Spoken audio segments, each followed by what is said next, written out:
itatak mo na! Yes, mga kasama, maayong adlaw pag-usab kanatong tanan. Welcome diri karon sa ato ang mga kasama portion. Ang ato ang brand new nga radio ipanghatag nato ngadto sa atong mga suki nga mga viewers, mga kasama og atong suki nga mga tigpaminaw. Ni ata karon mga kasama diri sa barangay 19-B ning atong dakpen sa Davao. Ni ay panibalay mga kasama gadahunog ang DXDC. Pero akong gili-ili karaan naman mga kasamang radyo mo na nga kini atong misyonan karon. Ilisa na tog bago ang iyang radyo mga kasama atong tuktokon. Ayo! Automatic man dayon, ni ama dayon tag-iya mga kasama.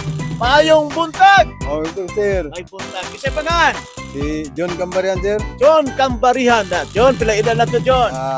Para 55. 55. John Cambarihan. John, dahunog ang radyo, dasod, mga kasama. Pero atong di siyang pangutanon kay DXDC man gyud. Nganong paborito man gyud nila ang DXDC Arimen Davao. Ngano man gyud John? O sa maginaas DXDC ngano? Hilig kay mo paminaw sa atong Sibiyanan. Sa una pa na sir. Sa Dugay na ko. Isisigid ako isisigid. Di ko mo. Di na ginabalisod lagi stasyon. Dili na yun. Di na gyud. Permente gina. Okay, John. Tungod na John, kay certified listener ka sa DXDC. Ato magkakasamang ilisan ang iyang radyo. Asa ba 'to iyang radyo? Asos tara. Naaragyod magkakasama na. Pwede karana na.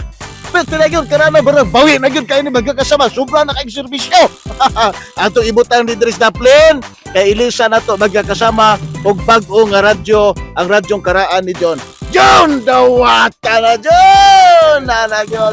Mga kasama, nagilogos DXDC pagpamatuod. Kakana gikan sa DXDC Arimen Davao. John, no say masulti nimo. Dagang salamat sa DXDC Davao. Ay, yes, salamat kayo. Salamat po kayo ni mo, John, sa pagpaminaw sa DXDC Arimen Davao. Pero ayaw sa John, kaya itong patistingan og butingog ba yun? Binabe? Binaw.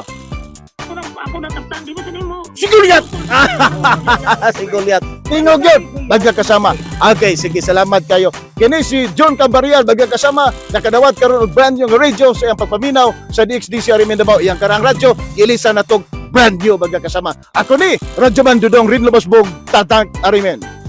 6, 2, 1 Sa radyo mo, Arimen!